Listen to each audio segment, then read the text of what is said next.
I'm Aishwarya Vijay Shivde and I'm an 18 years old aspiring pilot. I graduated from high school in the year 2020. I am a big travel enthusiast. I love traveling, and apart from that, I love dancing, I love cycling, and I love playing badminton as sports. I joined Golden Epaulettes last year in the month of July. I'm preparing for Epaulettes Aviation Academy Indigo Cadet Pilot. My experience at Golden Epaulettes has been worthwhile, very educational, and the ambience here just motivates me to study more.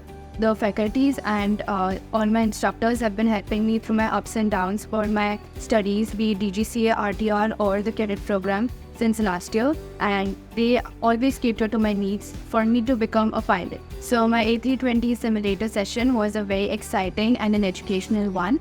I got the feel of being a real pilot, operating in a virtual cockpit, but it just felt like a real one.